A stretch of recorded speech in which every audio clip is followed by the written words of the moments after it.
Islamic, Urdu, Beta, like, share, comment, subscribe.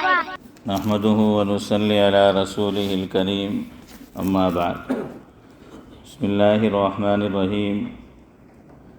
حضور اکرم صلی اللہ علیہ وسلم کا تمام رات روتے رہنا۔ حضرت نبی اکرم صلی اللہ علیہ وسلم ایک مرتبہ تمام رات روتے رہے اور صبح تک نماز میں یہ آیت تلاوت فرماتے رہے، ان تعذبهم فإنهم عبادک وَإِن تَغْفِرْ لَهُمْ فَإِنَّكَ أَنْتَ الْعَزِيزُ الْحَكِيمُ۔ اے اللہ، اگر آپ ان کو سزا دیں جب بھی آپ مختار ہیں کہ یہ آپ کے بندے ہیں اور آپ ان کے مالک، اور مالک کو حق ہے کہ بندوں کو جرائم پر سزا دے، اور اگر آپ ان کو معاف فرما دیں تو بھی آپ مختار ہیں کہ آپ زبردست قدرت والے ہیں، تو معافی پر بھی قدرت ہے، اور حکمت والے ہیں تو معافی بھی حکمت کے موافق ہوگی۔ امام ابو حنیفہ علیہ الرحمہ کے متعلق بھی نقل کیا گیا ہے کہ وہ ایک شب تمام رات وامتازوا اليوم ایھا المجرمون پڑھتے رہے اور روتے رہے۔ مطلب آیت شریفہ کا یہ ہے کہ قیامت کے دن مجرموں کو حکم ہوگا کہ دنیا میں تو سب ملے جلے رہے، مگر آج مجرم لوگ سب الگ ہو جائیں اور غیر مجرم الگ۔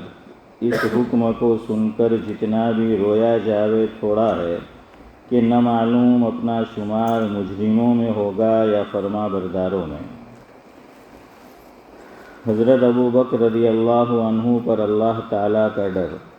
حضرت ابو بکر صدیق رضی اللہ عنہ جو باجماع اہل سنت انبیاء کے علاوہ تمام دنیا کے آدمیوں سے افضل ہے، اور ان کا جنتی ہونا یقینی ہے کہ خود حضور اکرم صلی اللہ علیہ وسلم نے ان کو جنتی ہونے کی بشارت دی، بلکہ جنتیوں کی ایک جماعت کا سردار بتایا، اور جنت کے سب دروازوں سے ان کی پکار اور بلاوے کی خوشخبری دی، اور یہ بھی فرمایا کہ میری امت میں سب سے پہلے حضرت ابو بکر جنت میں داخل ہوں گے رضی اللہ عنہ۔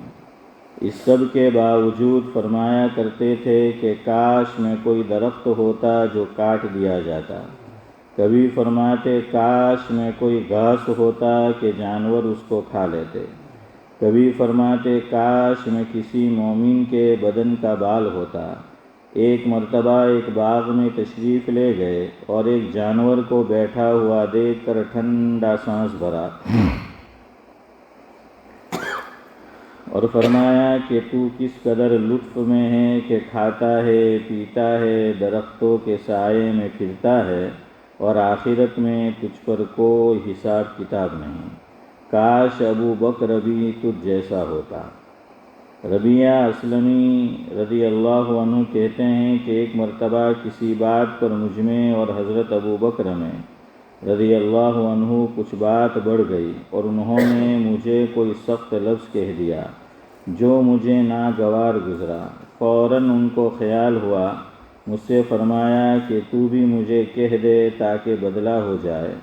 میں نے کہنے سے انکار کیا تو انہوں نے فرمایا کہ یا تو کہہ لو ورنہ میں حضور اکرم صلی اللہ علیہ وسلم سے جا کر عرض کروں گا۔ میں نے اس پر بھی جوابی لفظ کہنے سے انکار کیا، وہ تو اٹھ کر چلے گئے۔ بنو اسلم کے کچھ لوگ آئے اور کہنے لگے کہ یہ بھی اچھی بات ہے کہ خود ہی تو زیادتی کی اور خود ہی الٹی آقا سے شکایت کریں۔ میں نے کہا تم جانتے بھی ہو یہ کون ہے؟ یہ ابو بکر صدیق رضی اللہ عنہ ہے۔ اگر یہ خفا ہو گئے تو اللہ کا لاڈلا رسول مجھ سے خفا ہو جائے گا، اور حضور کی ناراضگی سے اللہ تعالی شانہ ناراض ہو جائیں گے، تو ربیعہ کی ہلاکت میں کیا شک ہے۔ اس کے بعد میں آقا کی خدمت میں حاضر ہوا اور قصہ عرض کیا۔ حضور صلی اللہ علیہ وسلم نے فرمایا کہ ٹھیک ہے، تجھے جواب میں اور بدلے میں کہنا نہیں چاہیے، البتہ اس کے بدلے میں یوں کہہ کہ ابو بکر اللہ تعالیٰ تمہیں معاف فرماوے۔ فائدہ یہ ہے اللہ تعالیٰ کا خوف کہ ایک معمولی سے کلمے میں حضرت ابوبکر صدیق رضی اللہ عنہ کو بدلے کا اس قدر فکر اور اہتمام ہوا کہ اول خود درخواست کی اور پھر آقا کے واسطے سے اس کا ارادہ فرمایا کہ رویہ بدلا لینے۔ آج ہم سینکڑوں باتیں ایک دوسرے کو کہہ دیتے ہیں، کبھی خیال بھی نہیں ہوتا کہ اس کا آخرت میں بھی بدلہ لیا جائے گا یا حساب کتاب بھی ہوگا۔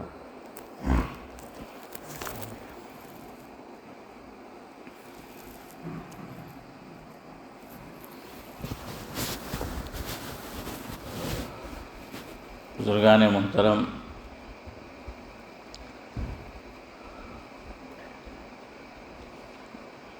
کل میرا سفر ہے تو آج کچھ باتیں موضوع بھی ویسا ہی چل رہا ہے تو سفر کے تعلق سے ہی کچھ باتیں آپ کی خدمت میں پیش کرنی ہیں۔ معراج فیض آبادی نے لکھا ہے کہ زندگی دی ہے تو جینے کا ہنر بھی دینا، زندگی دی ہے تو جینے کا ہنر بھی دینا، پاؤں بخشے ہیں تو توفیق سفر بھی دینا، پاؤں بخشے ہیں تو توفیق سفر بھی دینا، گفتگو تو نے سکھائی میں تو گونگا تھا، گفتگو تو نے سکھائی میں تو گونگا تھا، اب جو میں بولوں گا تو باتوں میں اثر بھی دینا، اب جو میں بولوں گا تو باتوں میں اثر بھی دینا، میں تو اس خانہ بدوشی میں بھی خوش ہوں لیکن، میں تو اس خانہ بدوشی میں بھی خوش ہوں لیکن، اگلی نسلیں تو نہ بھڑکے انہیں گر بھی دینا۔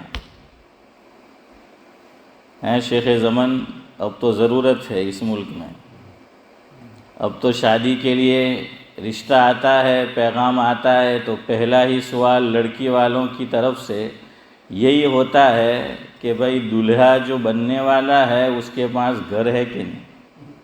امتیاز بھائی صحیح ہے نا؟ اللہ ماشاءاللہ ہر جگہ لگتا ہے، اپواد اور استثناء ہر جگہ ہوتا ہے، تو پہلے ہی پوچھتے ہیں کہ بھائی اس کا اپنا گھر ہے کہ نہیں، یا اس کے پاس فلیٹ ہے کہ نہیں۔ اور خوش قسمتی سے ہم رہتے بھی ہیکنی میں ہیں، اور اس میں بھی اس علاقے میں سعید بھائی کے جہاں ملین پاؤنڈ سے کم میں گھر ہی نہیں ملتا ہے، ملتا ہی نہیں، ملین پاؤنڈ سے کم میں گھر تو کہاں سے گھر ہوگا، اور فلیٹ بھی جو ہے وہ کہاں سے ہوگا۔ تو یہ آج کل بڑا مسئلہ ہو گیا ہے۔ ابھی ایک صاحب کل ہی مجھے کہہ رہے تھے کہ میرے بچے کا پیغام آیا، بات ہو رہی تھی، لیکن درمیان میں بات یہ آ گئی کہ بھائی اس کا اپنا ذاتی گھر ہے کہ نہیں، اس کا فلیٹ جو ہے وہ ہے کہ نہیں۔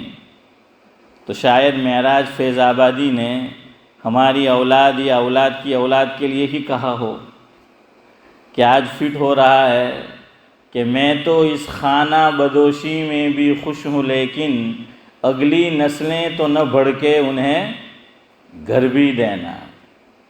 چلے اپنا نہیں ہے تو کم از کم ہاؤسنگ کا ہو، کاؤنسل کا ہو۔ اب تو اسماعیل چچا یہ بھی مسئلہ ہے، اب تو ہاؤسنگ والے اور کاؤنسل والوں نے بھی ہاتھ اوپر کر دیے کہ تم جو ہے وہ تلاش کرو۔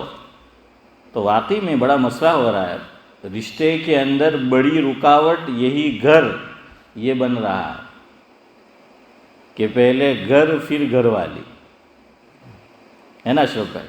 پہلے گھر پھر گھر والی۔ آخری مصرع ہے، دنیا میں یہی ہو رہا ہے، اور خاص کر کچھ خاص جگہوں میں۔ تو سنیں، آخری مطلع ہے، انہوں نے لکھا ہے، ظلم اور صبر کا یہ کھیل مکمل ہو جائے، ظلم اور صبر کا یہ کھیل مکمل ہو جائے، اس کو جو خنجر دیا ہے تو مجھے سر بھی دینا۔ اس کو جو خنجر دیا ہے تو مجھے سر بھی دینا۔ بہرحال سفر کے تعلق سے کچھ باتیں آپ کے گوش گزار کی جا رہی تھی۔ کل ظہر کی نماز تک تو میں ہوں، انشاءاللہ ظہر کی نماز کے بعد 2:30 بجے کے قریب انشاءاللہ نکلنا ہوگا۔ آپ کو بھی کچھ آرام مل جائے گا، ہے نا؟ مس کریں گے، جزاک اللہ۔ ورنہ تو میں نے سوچا تھا کہ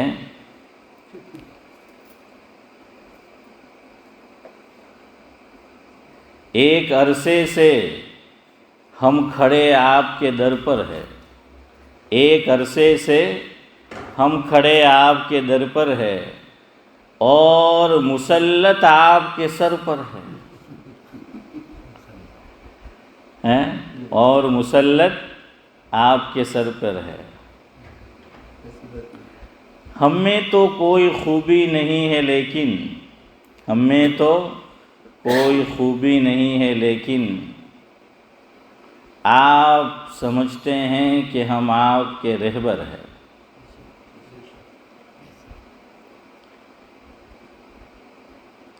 محفل بھی یہی ہوگی، مجمع بھی یہی ہوگا، محفل بھی یہی ہوگی، مجمع بھی یہی ہوگا، بس بندے ناچیز درمیاں آپ کے نہیں ہوگا۔ محفل بھی یہی ہوگی، مجمع بھی یہی ہوگا، بس بندے ناچیز درمیاں آپ کے نہیں ہوگا۔ یوں تو ہو رہا ہوں رخصت آپ سے، مگر میں کہیں بھی جاؤں دل تو میرا یہی ہوگا۔ میں کہیں بھی چلا جاؤں دل تو میرا یہی ہوگا۔ میں سب کو مس کروں کہ نہ کروں، اس مجلس اور اہل مجلس کو ضرور مس کرتا ہوں۔ آپ لوگ ماشاءاللہ پورا سال محبت سے وقت نکال کر جو ہیں وہ بیٹھتے ہیں، تو جب بھی مغرب آپ یہاں ادا کریں گے تو مغرب بعد ویسے تو مجلس ہوتی ہے، آج روزہ ہے تو اس لیے ہم نے عصر بات کر دی کہ بھائی مغرب کے بعد کھانا جو ہے وہ ہوگا، تو پہلے یہ روحانی غذا ہم کھا لیں، عصر بعد اور مغرب بعد جسمانی غذا کھا لیں۔ ہمارے حضرت مولانا ابرار احمد صاحب گلیوی رحمۃ اللہ علیہ فرماتے تھے کہ بھائی دیکھیے، روحانی غذا کا انتظام اللہ نے پہلے کیا ہے اور جسمانی غذا کا انتظام بائرش بعد میں کیا ہے۔ دلیل سنیں نورانی بھائی، دلیل کیا ہے؟ بچہ پیدا ہوتا ہے تو حسن بھائی کیا ہوتا ہے، کیا کرنا چاہیے؟ اسلام نے کیا تعلیم دی؟ ہاں ہے نا عارف بھائی، ایک کان میں اذان پڑھنی ہے اور دوسرے کان میں اقامت پڑھنی ہے۔ اب ذرا یہ بھی بتا دیجئے کہ اذان کون سی پڑھنی ہے؟ ہاں فجر والی پڑھنی ہے، ہم لوگ ظہر والی پڑھتے ہیں۔ بچہ پیدا ہوتا ہے تو کان میں ظہر والی پڑھتے ہیں۔ اب ماں باپ نیک ہو تو کہتے ہیں کہ یارو کوئی رو فجر پڑھوا જ نہیں آوے، تو ہمارا ایک بزرگ کہتا ہوتا ہے کہ پیدا થયેલો ત્યારે તું એને અસ્સલાતુ ખૈરુમ મિનન્નૌમ સંભળાવલું જ નહીં તો આવવાનો کہ انہیں خبر જ نہیں عارف بھائی کہ الصلاۃ خیر من النوم بھی ہے کہ بھائی نماز نیند سے بہتر ہے، کہ پیدا ہوتے اس نے سنا ہی نہیں، اور جب سے وہ سمجھنے بھی لگا ہے تو سوتا ہے اس طرح کہ فجر میں مؤذن بولتا ہے تو وہ بھی سنا ہی نہیں، تو کبھی سنا ہی نہیں ہے۔ تو اس لیے اذان دو ہے، ایک ظہر عصر مغرب عشاء اور جمعہ والی، اور ایک اذان ہے فجر والی۔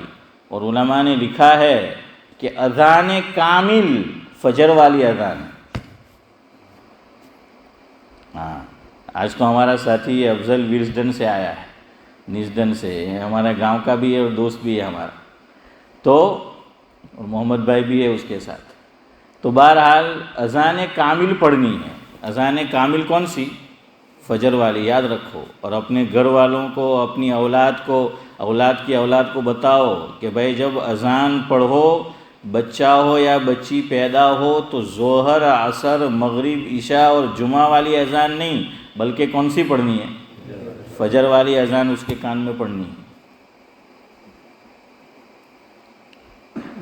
تو میں آپ کو دلیل دے رہا تھا کہ بچہ پیدا ہوتا ہے تو اسلام کی تعلیم مجھے اور آپ کو یہ ہے کہ اس کے سیدھے کان میں اذان سنائی جائے گی، پڑھی جائے گی، اور دوسری طرف والے کان میں اقامت.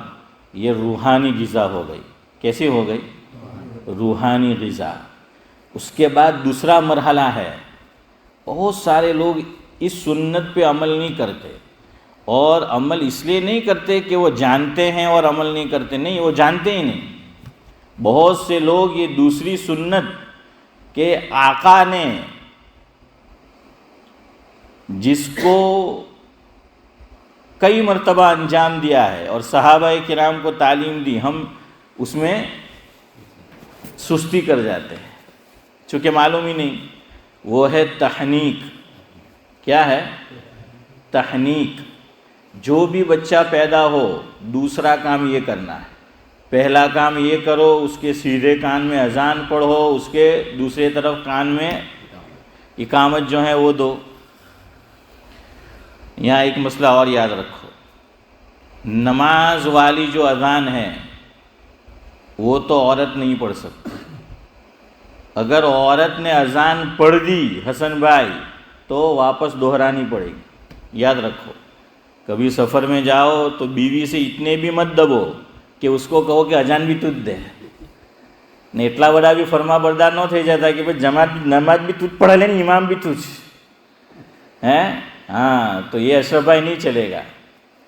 شریعت نے یہ ذمہ داری مرد پہ رکھی ہے کہ اذان جو نماز والی ہے عورت نہیں پڑھ سکتی. کیوں نہیں پڑھ سکتی؟ اس لیے کہ عورت پہ جماعت ہی فرض نہیں ہے. عورت تو نماز کہاں پڑھے گی؟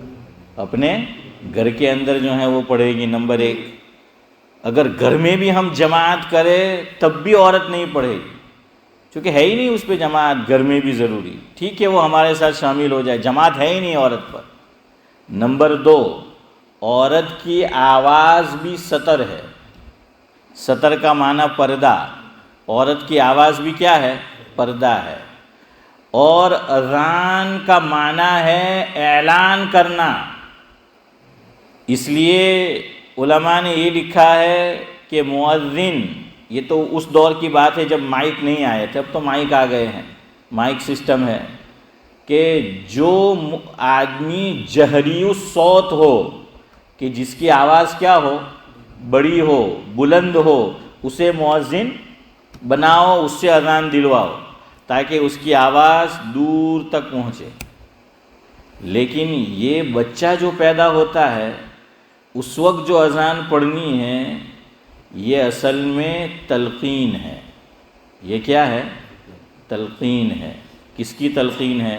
توحید کی، رسالت کی، کامیابی کی، فلاح کی، نماز کی. یہ اس کو تلقین ہے.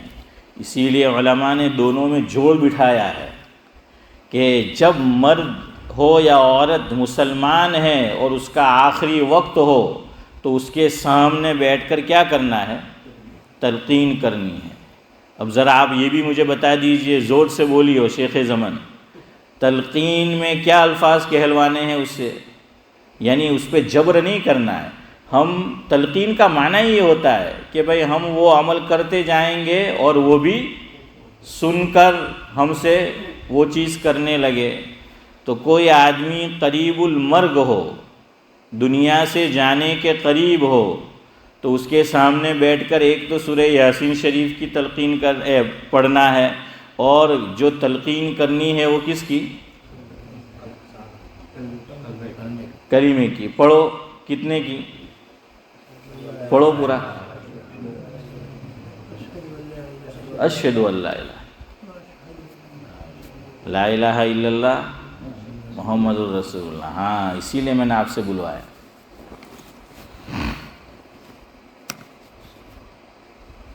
ایمان کوئی آدمی لاتا ہے، کوئی ایمان کی دولت سے محروم ہے، غیر مسلم ہے، ایمان وہ لائے گا تو اس سے صرف لا الہ الا اللہ پر یہی نہیں کہلوائیں گے، اس پر اکتفا نہیں کریں گے، بلکہ کوئی آدمی ایمان کی دولت سے محروم ہے ایمان لانے والا ہے تو اس سے کہیں گے پورا پڑھ لا الہ الا اللہ محمد رسول اللہ، اور دوسرا کلمہ اگر پڑھانا چاہے تو بھی ٹھیک ہے، وہ بھی پڑھا دو۔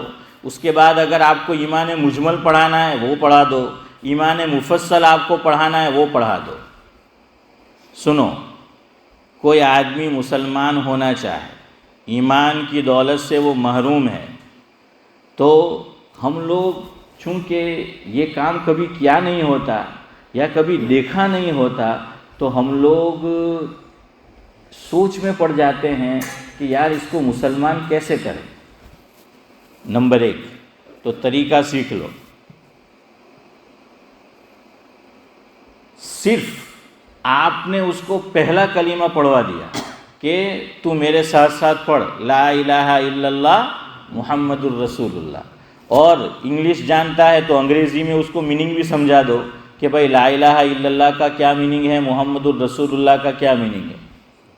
دوسرا کلمہ اگر آپ نے پڑھوایا ہے اس سے، اس کا بھی میننگ، اور یہ بھی یاد رکھو وہ پورا نہیں پڑھ پائے گا کہ ہم پڑھ جائے لا الہ الا اللہ محمد الرسول اللہ، یا ہم نے پڑھا لا الہ الا اللہ اور رک گئے، نہیں، اس سے تھوڑا تھوڑا پڑھواؤ لا الہ الا اللہ محمد الرسول اللہ۔ اگر اتنا بھی نہیں پڑھ پاتا، وہ اس کو دشواری پیش آ رہی ہے، تو جس طرح بھی وہ آسانی سے پڑھ سکتا ہو، اگر میں نے اور آپ نے اس کو اتنا ہی پڑھا دیا وہ ایمان میں داخل ہو گیا، یاد رکھو۔ دوسرا کلمہ بھی پڑھوانا ضروری نہیں ہے، ایمان مجمل اس سے پڑھوانا ضروری نہیں ہے، ایمان مفصل اس سے پڑھوانا ضروری نہیں ہے،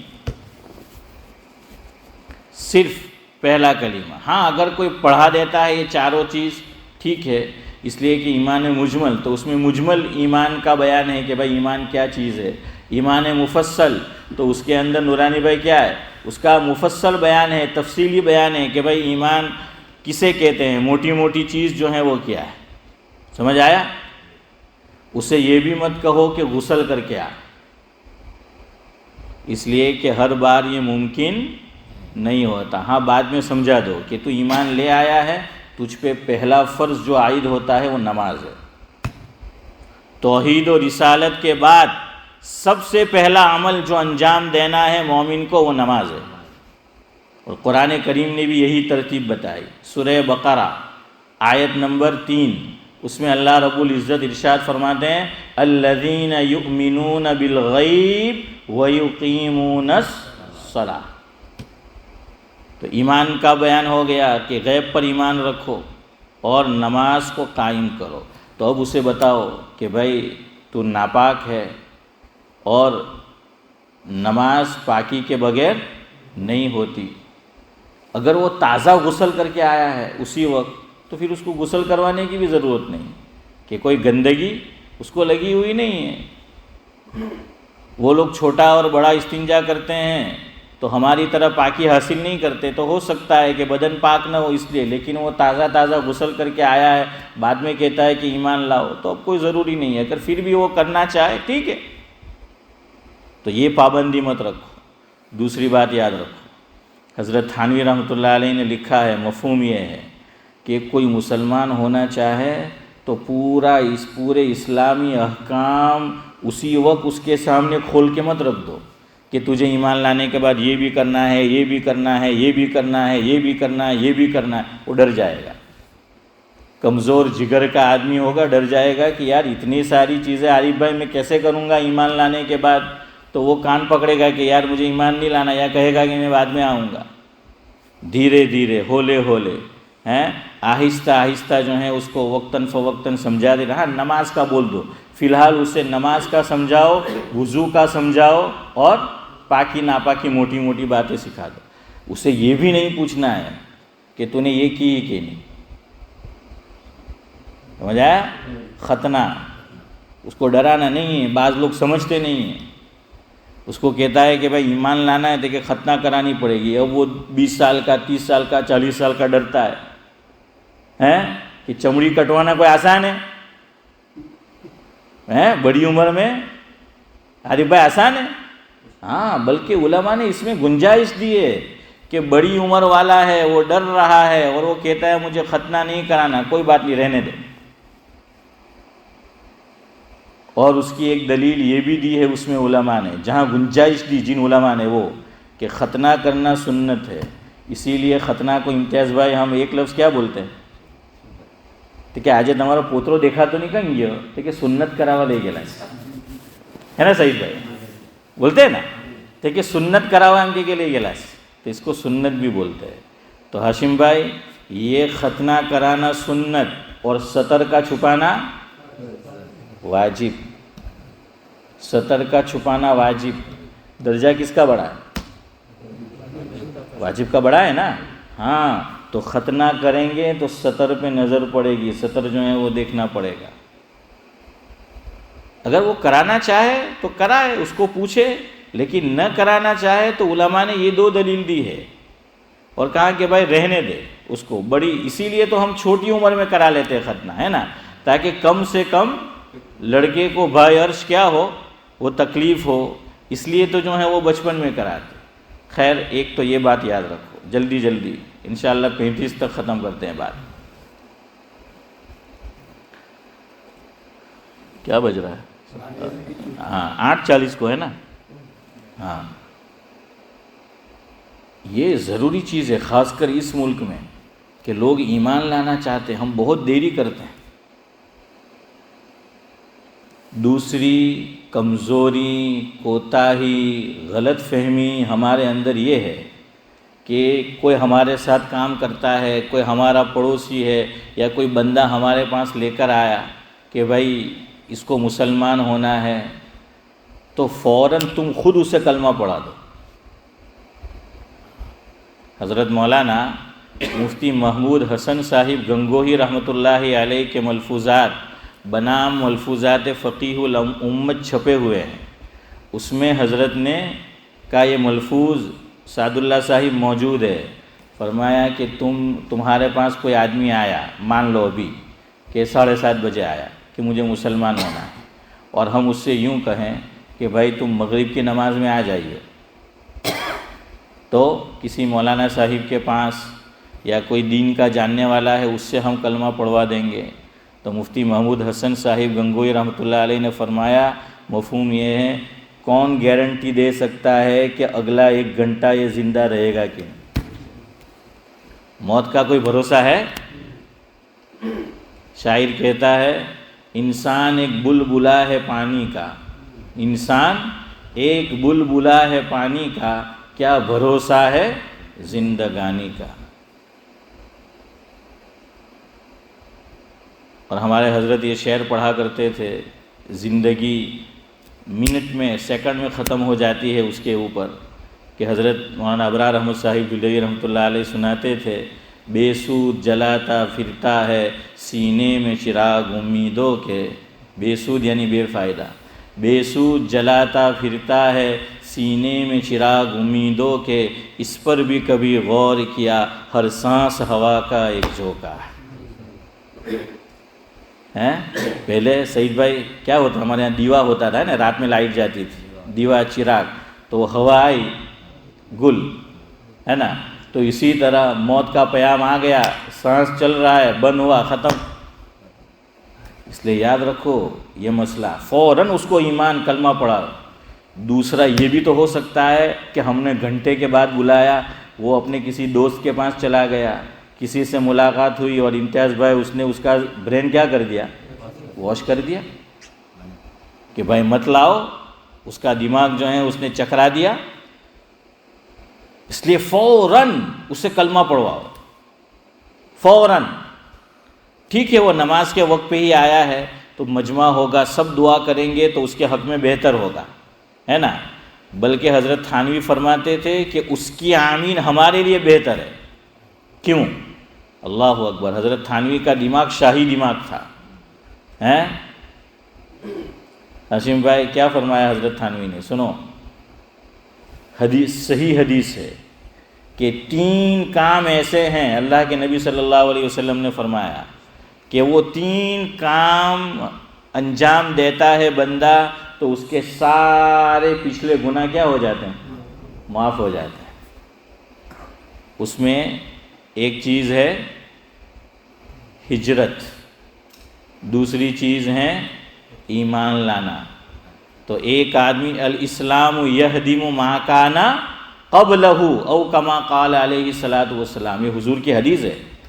مفہوم یہ ہے کہ جو بندہ ایمان کی دولت سے محروم تھا، جہاں وہ لا الہ الا اللہ محمد الرسول اللہ پڑھتا ہے، اللہ تعالیٰ فوراً اس کے سارے گناہ، ساری زندگیوں کی کوتاہیاں اس کو معاف کر دیتا ہے۔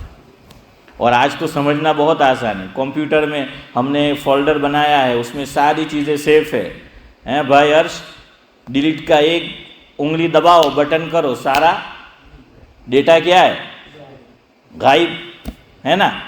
تو اسی طرح اللہ تعالیٰ جیسے ہی لا الہ الا اللہ محمد الرسول اللہ بولا، یہ سوئچ ہے، اس کو آن کیا اور اس کو میں نے انگلی دبائی، اس پہ سارا ڈیٹا گناہوں بھرا جو تھا وہ غائب۔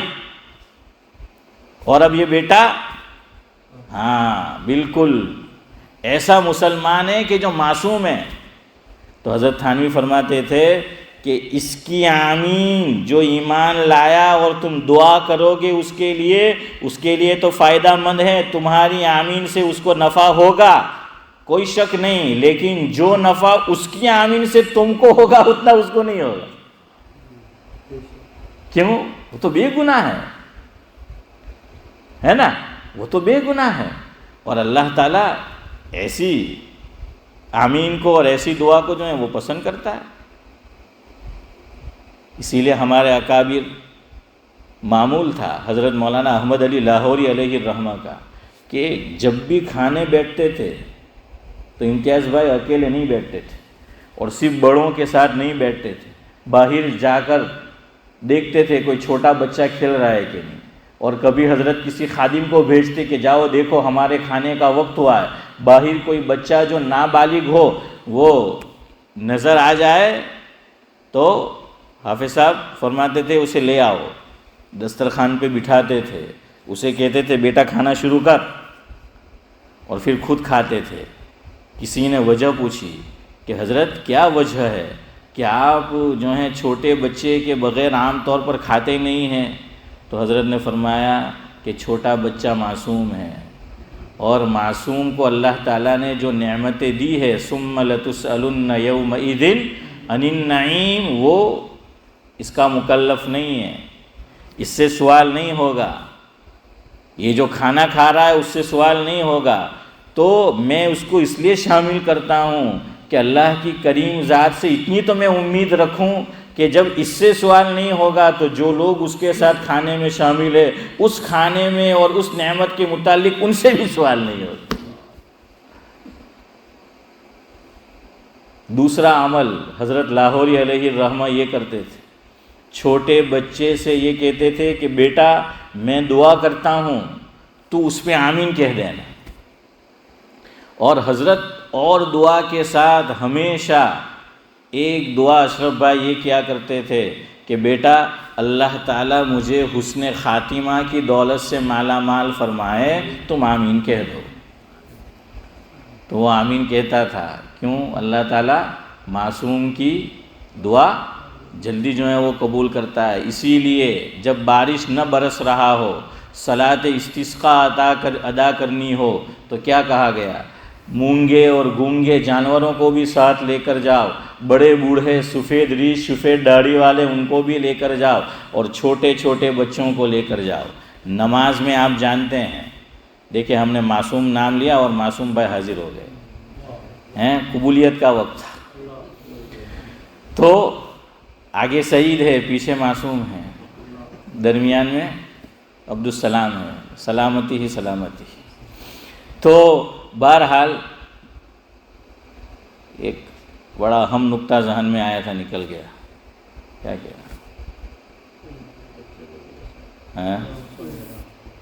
چلے بہرحال۔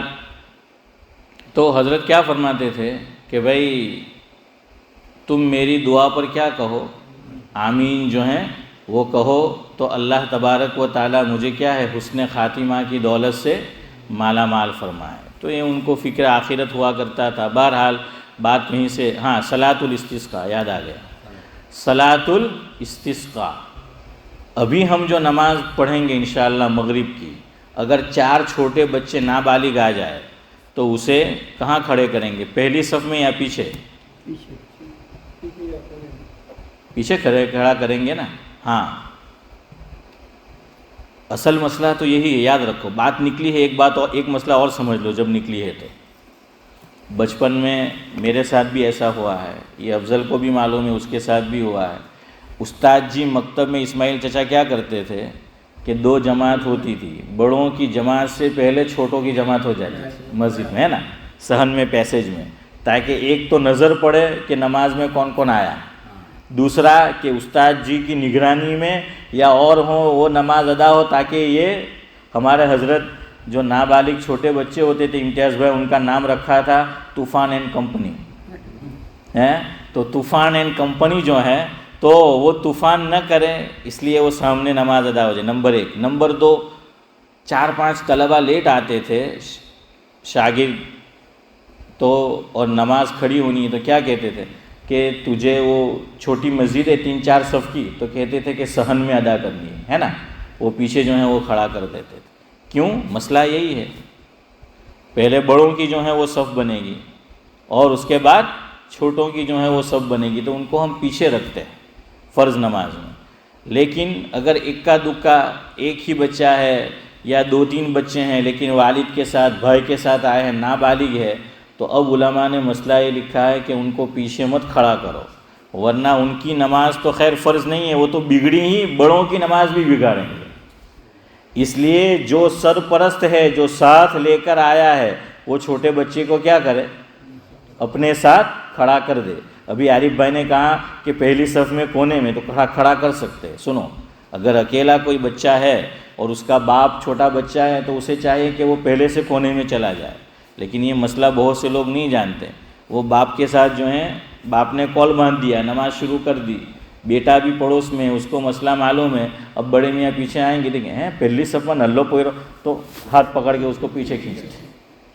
اب وہ اگر جو ہے سبزی کھاتا ہی نہیں، بچے کا باپ، سمجھ رہے کیا کہنا چاہتا ہوں، سبزی کا شوقین ہی نہیں ہے، گوشت ہی کھاتا ہے، تو وہ نماز چھوڑ کے اس سے الجھے گا کہ تارا باپ نو ہو جائے مارا باجوہ اوپر ہی ہوتا ہے، تو وہ تو جو ہے وہ لڑائی جھگڑا شروع ہو جائے گا۔ اس لیے مسئلہ یاد رکھو، فقہاء نے اجازت دی ہے کہ اب اکا دکا ہو تو سرپرست چھوٹے بچے کو کیا کرے؟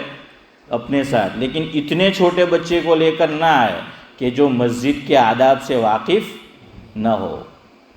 5 سال کے بعد لے کر آیا کرو۔ ہاں کبھی ایمرجنسی ہوتی ہے تو کوئی بات نہیں، مسافر ہے، باہر نکلا ہے، یا کبھی میرے ساتھ ہوتا ہے، میری گھر والی باہر جاتی ہے، میں نے کہ عبداللہ نے ہاچو جو، میں کہ مسجد میں کون ہاچو ہے، میں نے ہیں حسن بھائی وہاں بھی جو ہے جانا ہے، تو اب بھائی لے کے آنا پڑے گا مجھے اس کو، چونکہ کوئی گھر میں سنبھالنے والا ہے ہی نہیں۔ اس لیے بھائی یاد رکھو، ایسی چیزیں کوئی دیکھو پوچھ لیا کرو کہ بھائی اس میں صحیح مسئلہ کیا ہے، تاکہ ہم اس سے کیا ہو سکے، صحیح طور پر جو ہے واقف ہو سکے۔ استسقاء میں بتا رہا تھا، اس میں آپ کتاب میں پڑھنا، فرمایا کہ نماز پڑھیں گے، بچوں کو آگے رکھیں گے، جانوروں کو آگے رکھیں گے، سفید داڑھی والوں کو آگے رکھیں گے، یہاں بچے پیچھے نہیں آگے۔ کیوں؟ ہم اللہ تعالیٰ سے رحمت کے طالب ہے، طلبگار ہے، اور اللہ تعالیٰ کو سفید داڑھی والے کے سفید بال دیکھ کر رحم آتا ہے، اور چھوٹے بچوں کی معصومیت دیکھ کر اس پہ رحم آتا ہے، تو اللہ کی رحمت متوجہ ہوتی ہے۔ یہ بھی نماز ہے، نام ہے صلاۃ الاستسقاء، طلب بارہ کی نماز، لیکن اس میں پوری ترتیب الٹ دی گئی کہ بھائی جو ہے وہ کیسے کھڑا رہنا ہے۔ سمجھ آیا؟ چلے بات کہیں سے کہیں نکلی، تو میں تو سفر کا آپ کو سمجھا رہا تھا، 5 منٹ میں انشاءاللہ ختم کرتا ہوں۔ سب سے بڑی چیز جب ایک مسلمان سفر کرے تو اور چیزیں تو وہ اپنے ساتھ رکھے گا، لیکن جو توشہ اسے اپنے ساتھ رکھنا چاہیے وہ کیا ہے؟ وہ میں ہو بہو ایک بڑی شخصیت شیخ الاسلام حضرت مولانا مفتی محمد تقی عثمانی صاحب دامت برکاتہم العالیہ، ان کے سفر ہوتے ہی رہتے ہیں، سفر نامے چھپے ہیں، انہوں نے لکھا ہے، وہ حضرت مولانا محمد منظور نعمانی کا ایک نکتہ اور اخیر میں ایک میری بات، پھر مجلس کو ختم کرتا ہوں۔ حضرت نے جہان دیدہ میں لکھا ہے کہ سفر میں ملے جلے جذبات کا ایک عجیب عالم ہوتا ہے۔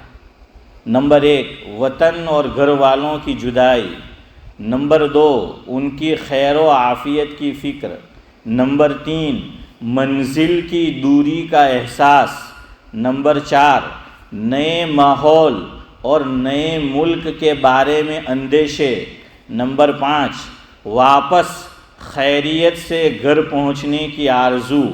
ان سب چیزوں کے ساتھ انسان گھر سے روانہ ہوتا ہے۔ آگے لکھتے ہیں، خیالات و احساسات کے اس ہجوم میں مجھے، یعنی حضرت مولانا مفتی محمد تقی عثمانی صاحب دامت برکاتہم العالیہ کو، ہمیشہ جس چیز نے بڑی تسکین بخشی، تسکین جانتے ہو نا، سکون، دل چاہتا ہے، حضرت لکھ رہے ہیں، دل چاہتا ہے وہ تحفہ قارئین کو پیش کروں، تو میں آپ سامعین کو پیش کروں۔ قارئین یعنی پڑھنے والے، چونکہ وہ کتاب میں، تو میں آپ سامعین کو، یہ تحفہ ہے، یہ تحفہ میرے لیے بھی ہے، آپ کے لیے بھی ہے۔ مسافر جب سفر میں جاتا ہے تو اس کو تحفہ دیا جاتا ہے، اور جب واپس آتا ہے تو وہ دیتا ہے، لیکن میں تو جاتے جاتے بھی آپ کو تحفہ دے رہا ہوں، ہاں، آپ سے لے نہیں رہا، آپ کو دے کر جا رہا ہوں تحفہ۔ تو سنیں وہ تحفہ، اور وہ حضور صلی اللہ علیہ وسلم کی پاکیزہ اور پر اثر دعائیں جو آپ صلی اللہ علیہ وسلم سفر پر روانہ ہوتے وقت فرماتے تھے، یہ تحفہ ہے۔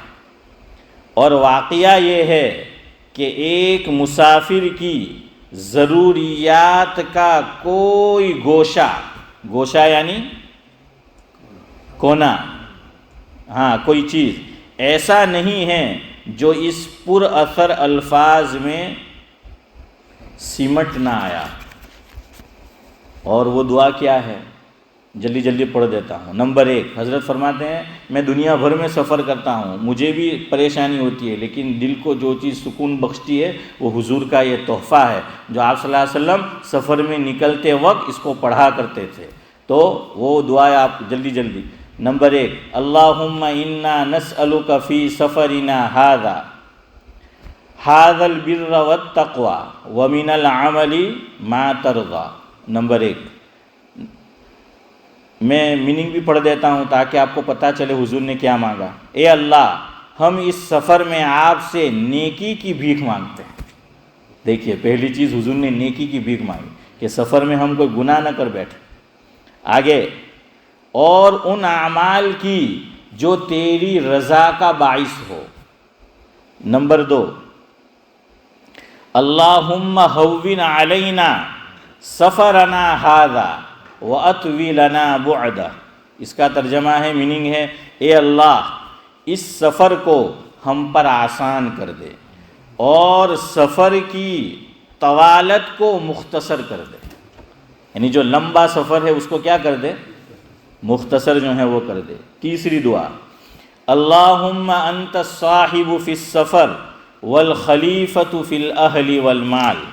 اس کا ترجمہ ہے، اے اللہ، تو ہی ہمارا رفیق سفر بن جا، اور ہمارے پیچھے تو ہی ہمارے گھر والوں اور مال و جائیداد کی نگرانی کرنے والا ہے۔ کتنی اچھی دعا ہے۔ ہمیں یہی فکر ہوتی ہے، آدمی دور کے سفر میں جاتا ہے، ہاشم بھائی گھر میں ایک نہیں ڈبل لاک کرتا ہے، اور ایک مرتبہ نہیں ڈبل چیک کرتا ہے۔ فکر ہوتی ہے نا سب کو، مجھے بھی، آپ کو بھی۔ تو دیکھیے، یہ سب فکریں جو انسان کے ساتھ لگی ہوئی ہے، حضور صلی اللہ علیہ وسلم نے اللہ سے مانگ لیا ہے، لیکن میں اور آپ چونکہ دعاؤں کا مطلب نہیں جانتے، میننگ نہیں جانتے، اس لیے ان دعاؤں کی جیسی قدر چودھری صاحب ہونی چاہیے ویسی ہمیں نہیں ہوتی۔ ہاں، یہ ایک وجہ ہے کہ ہم میننگ نہیں جانتے۔ دیکھیے، سب کچھ اللہ نے مانگ لیا، اللہ سے مانگ لیا۔ ہم بینک کی تجوری میں جا کر پیسے دے کر وہاں رکھواتے، اس پہ ہمیں یقین ہے کہ بھائی یہاں سے ہمارا مال چوری نہیں ہوگا، لیکن کیا ایک مسلمان کو حضور کی ارشاد پہ یقین نہیں ہونا چاہیے کہ بھائی یہ جو ہے وہ نہیں ہوگا؟ عبد القادر ایک کرکٹر گزرا پاکستان کا، اشرف بھائی جانتے ہوں گے، کوئی جانے نہ جانے یہ جانتے ہیں. تو ان کا ایک انٹرویو میں نے پڑھا تھا. ان کے گھر میں چور آئے لیکن کچھ لے نہیں جا پائے. صبح ان سے انٹرویو کیا مرحوم سے، اللہ مرحوم کو غریق رحمت کرے، کہ آپ کے گھر سے کچھ چوری ہوا تو اس کا ایمان دیکھے. داڑھی نہیں ہے، ہم تو پہلے ہی دیکھتے ہیں کہ داڑھی ہے کہ نہیں ہے. ہاں رکھنا چاہیے، واجب ہے، سنت نہیں واجب ہے. لیکن ایسے بھی ہوتے ہیں کہ داڑھی نہیں، سر پہ ٹوپی نہیں، لیکن اندر ایمان کی دولت سے مالا مال ہے، یقین کی دولت سے مالا مال ہے. امتیاز بھائی وہ کرکٹر ہے، عبد القادر تھا، کہنے لگا میں رات کو سوتا ہوں تو جب دروازہ بند کرتا ہوں آیت الکرسی پڑھ کے سوتا ہوں، دم کر کے سوتا ہوں. فرمایا کہ میں نے علماء سے سنا ہے کہ جو آدمی یہ عمل کرے گا اس کے موت کے علاوہ کوئی چیز اس کو اور اس کے گھر والے کو نقصان نہیں پہنچا سکتی. یہ ایمان جو شاید میرا بھی نہ ہو، آپ کا نہیں پتہ مجھے ہے. تو دیکھیں کتنی اہم چیزیں حضور نے مانگی. آگے ہیں اللہم انی اعوذ بک من وعثاء السفر وکآبۃ المنظر وسوء المنقلب فی الاہل والمال. اس کا ترجمہ ہے اے اللہ میں تیری پناہ چاہتا ہوں سفر کی مشقت سے، اور میں پناہ چاہتا ہوں اس سے کہ سفر سے لوٹ کر گھر والوں یا مال و جائیداد میں کوئی بری بات پاؤں. کیا رہ گیا اب باقی ہیں؟ کچھ رہ گیا ہے؟ جب حضرت نے پھر دوسری دعا لکھی کہ جب نئی بستی میں سفر کرو، کسی بستی میں جاؤ تو بستی میں داخل ہوتے یہ دعا پڑھ لو جو حضور سے مروی ہے. اللہم انی اسألک من خیر هذه القریہ وخیر اہلها وخیر ما فیہا واعوذ بک من شرها وشر اہلها وشر ما فیہا. اس کا ترجمہ ہے اے اللہ میں آپ سے اس بستی کی، اس کے رہنے والوں کی اور اس میں جو کچھ ہے اس کی بھلائی کا طلبگار ہوں، اور اس بستی، اس کے باشندوں یعنی رہنے والوں اور اس میں جو کچھ ہے اس کے شر سے آپ کی پناہ مانگتا ہوں. نئے ماحول میں آدمی ڈرتا ہے نا، تو اسی کو جو ہے اللہ تعالیٰ سے مانگ لیا ہے. بہرحال آپ جو ہیں میرے لیے دعا کرے. مسافر کی دعا بھی اللہ قبول کرتا ہے نا، حدیث میں مفہوم ہے. میں آپ کے لیے جو ہے وہ دعا کروں، اور غائبانہ آدمی کسی کے لیے دعا کرتا ہے تو فرشتہ اس کی دعا پہ آمین کہتا ہے، قبول ہوتی ہے، اور کہتا ہے تیرے لیے بھی وہی ہے. تو آپ بھی کل تک تو ہوں، میں جب آپ سے غائب ہوں، اب تو حاضر ہوں، اب تو ہیں، لیکن کل غائب ہوں تو آپ غائبانہ دعاؤں میں جو ہیں یاد کریں، وہ مقبولیت سے بھری ہے. اور میں مسافر ہوں تو مجھ میں کمال نہیں ہے، میری دعا میں کمال نہیں ہے، لیکن حضور کا ارشاد ہے اللہ تعالیٰ مسافر کی دعا کو کیا کرتا ہے؟ قبول کرتا ہے. تو انشاءاللہ میں بھی آپ کے لیے دعائے خیر مانگوں گا، آپ بھی جو ہیں وہ میرے لیے مانگتے رہے.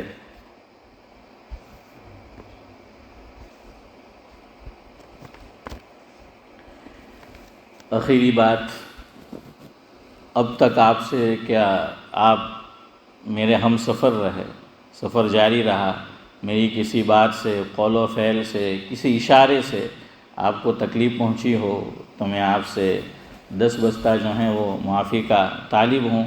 کوئی بھروسہ نہیں ہے، آدمی سوچتا ہے، میں سوچوں میری ابھی عمر 41 ایئرز ہے، ابھی تو میں جیوں گا، کون جانتا ہے، کچھ کہا نہیں جا سکتا کب جو ہے وہ کیا ہو جائے. ہاں دعا ضرور کرے اللہ تعالیٰ مجھے بھی آپ کو بھی ایمان، عافیت اور نیک اعمال کے ساتھ بڑی عمر عطا فرمائے. کیوں یہ دعا کرنی ہے؟ حضور نے فرمایا. ترمذی شریف کی روایت مفہوم ہے کہ حضور کون سا آدمی بہتر ہے؟ حضور سے پوچھا گیا، فرمایا کہ وہ مسلمان جس کو لمبی عمر ملے اور اس کے نیک اعمال زیادہ، وہ بہترین انسان ہے. اس لیے میں بھی آپ کے لیے دعا گو ہوں، اللہ تعالیٰ آپ کو نمبر 1 ایمان، نمبر 2 عافیت، نمبر 3 نیک اعمال کے ساتھ لمبی عمر، لمبی زندگی دے، اور عزت والی زندگی جو ہے وہ دے. اور آپ بھی میرے لیے جو ہے وہ یہی دعا کرے. اخیر میں شعر سے بات شروع کی تھی، شعر پہ ہی ختم کرتا ہوں۔ چلے کرتے اب مجلس برخاست ہے، چلے کرتے اب مجلس برخاست ہے، آپ سبھی حضرات سے دعا کی درخواست ہے۔ کرتے رہے دعا کہ سفر میرا آسان رہے، کرتے رہے دعا کہ سفر میرا آسان رہے، مدد خدا ہر دم میرے شامل حال رہے۔ ہے کل سفر پھر بھی ہے کل سفر پھر بھی دیکھ تڑپ آپ کی، پھر بھی دیکھ تڑپ آپ کی، میں آج بھی کھینچا کھینچا چلا آیا، میں آج بھی کھینچا کھینچا چلا آیا، اب تو جاتے ہیں میں کدے سے میر، اب تو جاتے ہیں میں کدے سے میر، پھر ملیں گے گر خدا لایا، پھر ملیں گے گر خدا لایا۔ اور آخری شعر ہے، ہوں سراپا عیب، میں اپنی بات کر رہا ہوں سراپا عیب، معرّا ہوں ہنر سے، یعنی کوئی ہنر نہیں ہے، ہوں سراپا عیب معرّا ہوں ہنر سے، احباب مجھے اچھا سمجھتے ہیں، خدا کا کرم ہے، احباب اچھا گمان رکھتے ہیں، خدا کا کرم ہے۔ جو کچھ کہا سنا گیا، اللہ تبارک و تعالی ہم تمام کو قابل عمل باتوں پر عمل کی توفیق نصیب فرمائے۔ انشاءاللہ کل فجر میں بھی ہوں، ظہر میں بھی ہوں، ظہر کے بعد جو ہے وہ روانگی ہے، اور 12 ستمبر کو پھر واپسی ہوگی۔ ہم اب تک آپ پہ بار تھے تو آنے کے لیے بھی ہم نے تاریخ 12 رکھی ہے۔ آپ کہیں گے ستم کر رہے، تو ستم تو ہے ہی، ستمبر میں ہی ستم ہے۔ سبحان اللہ و بحمدہ، سبحانک اللہم و بحمدک، نشہد ان لا الہ الا انت نستغفرک و نتوب الیک، سبحان ربک رب العزت عما یصفون وسلام علی المرسلین والحمد للہ رب العالمین، آمین۔ جی ہاں، یا شاہت الوجوہ وجعلنا من بین ایدیہم، وہ میں نے ہاشم بھائی پہ بھیجی ہے، وہ ہاشم بھائی سے آپ لے لیں، وہ میں نے دونوں دعا وہ بھیج دیے ہاشم بھائی، ہاں تو وہ اس میں سے یا تو لے لیں، میں نے ہاشم بھائی کو بھیج دی۔ جی آمین آمین۔